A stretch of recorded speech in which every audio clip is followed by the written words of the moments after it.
You know, most people heard the news this week and they thought about politics. But what I want you to think about differently, I want you to think about the staff, the officers, the professional who walks in that execution chamber and carries out the order of the state. Because while the headlines are talking about Idaho making history, here's what no one's talking about. Nobody is talking about what this means for the men and women who works beyond those walls. Welcome back to the channel. I'm Karen Randall with Beyond the Badge Inside the Bars. Today we're going to talk about Idaho becoming the first state in the nation to make the firing squad its primary method of execution. And what does that mean for you as correctional officers? Let me give you the facts straight. On July 1st, 2026, Idaho's new execution law officially took place. It took effect. Governor Brad Little signed the House Bill 37 back in March of 2025. And as of this week, Idaho is now the only state in the country where the firing squad is the primary way the state carries out the death penalty. It's not an option, it's not a backup, it's the primary method. Now, I'm not going to lie. This didn't come out of nowhere. If we go back to February 2024 to the Thomas Creech, the longest serving inmate on Idaho's death row, the execution team tried 8 times to place an IV line for lethal injection. 8 times. And each time his vein collapsed every attempt they made. His own attorney had warned the department before they even started. The man was 73 years old. He was a diabetic and a hypertension with edema. After an hour in that execution chamber, they called it off. That moment changed everything for the Idaho lawmakers. The bill that followed and passed 58-11 in the House, 28-7 in the Senate, and just recently the Idaho Department of Corrections completed a new execution chamber at the Idaho Maximum Security Institution southwest of Boise, and retrofitted that cost close to $1 million. Idaho is the first, and if you're paying attention, they will not be the last state to go to the firing squad. Number one thing officers need to understand is why the system moved in this direction. As you heard in the news, the problem was never the intent behind lethal injection. The problem was consistency. Drug suppliers have been refusing to sell execution drugs to prison systems for years. And when you do secure the drugs, you still have to find qualified personnel to administer them correctly. That is exactly what we saw in the correct execution. 8 times over an hour? That's not good enough outcome for anybody in that room. It's not good for the inmate, it's not good for the witnesses, and most definitely not good for the staff on board.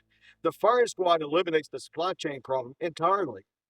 Representative Bruce Scruggs, who co-sponsored the bill, said it plainly. It is certain, it is quick, and it brings justice to victims and their families in a quick manner. Now, the standpoint inside a correctional environment, that argument has weight. Number two, understanding what the protocol changes means for the people inside those walls. What changes could it be? Idaho already has a secret law on the books from 2022 that protects the identity of execution team members, their names, their qualifications, their specific roles. That protects exist for a reason. Execution team members face a real threat on the outside of the institution, threats that follows them home. If you work in that facility that is moving toward this, or any facility that carries out the capital punishment, you need to know what department specific policy says before you are even asked to participate. What are your rights if you decline on moral or religious grounds? What are the chain of command for those conversations? Don't wait until you're standing in front of a supervisor to figure that out. Know it now. Don't wait. Number three, and this is the one that nobody talks about enough, the psychological reality for the officers on the execution team. Now, I want you to hear what Senator Dan Foreman said during the vote on his bill. He's a veteran, a former law enforcement officer, and he was the only Republican senator who voted no. He said projecting a piece of metal at 3,200 feet per second through a human body is anything but humane. I can say that because I've seen it. I wished I had never seen it. That man is not an activist. He is a professional with real world experience. And he's telling you something important. That image doesn't leave you. The correctional officers in that room, as a witness, as a team member, and as people who prep that space and debrief afterwards. They carry that out. We don't talk enough in this profession about the weight that execution duty puts on the staff. It's not a checkbox on the wellness form. It's not a 45-minute EAP session. The actual long-term psychological cost to the people behind that chamber. Let me ask you something real quick. When was the last time your department had a genuine conversation, not a policy briefing, an actual conversation about the mental health support available for staff who works near the or participates in executions? And I give you this by experience.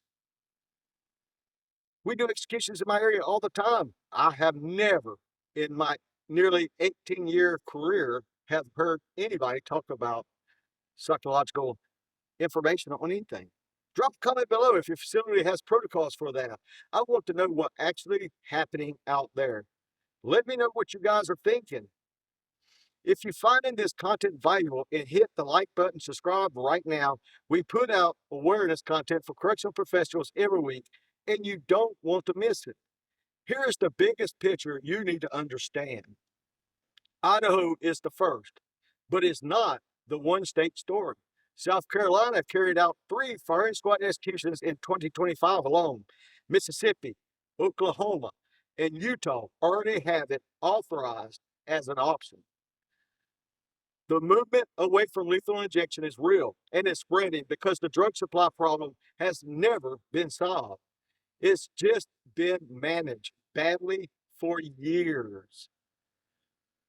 What I want every correction professional watching this to take away is straightforward your facility's execution protocols.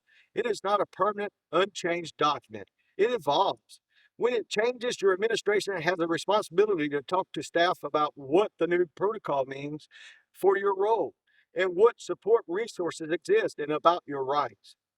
Don't let them convince you that your job is simply to follow the order without understanding it.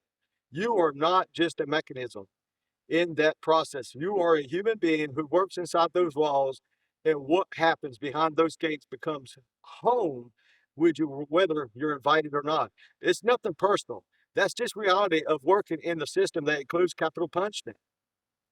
If you want some more content like this, break it down what's happening in correction systems and what it means for the professionals inside those gates. Share this video, like this video, and comment below with your thoughts on Idaho's decision. And don't forget the most important part, subscribe so you can get more content like this. And like always, thank you for watching and God bless.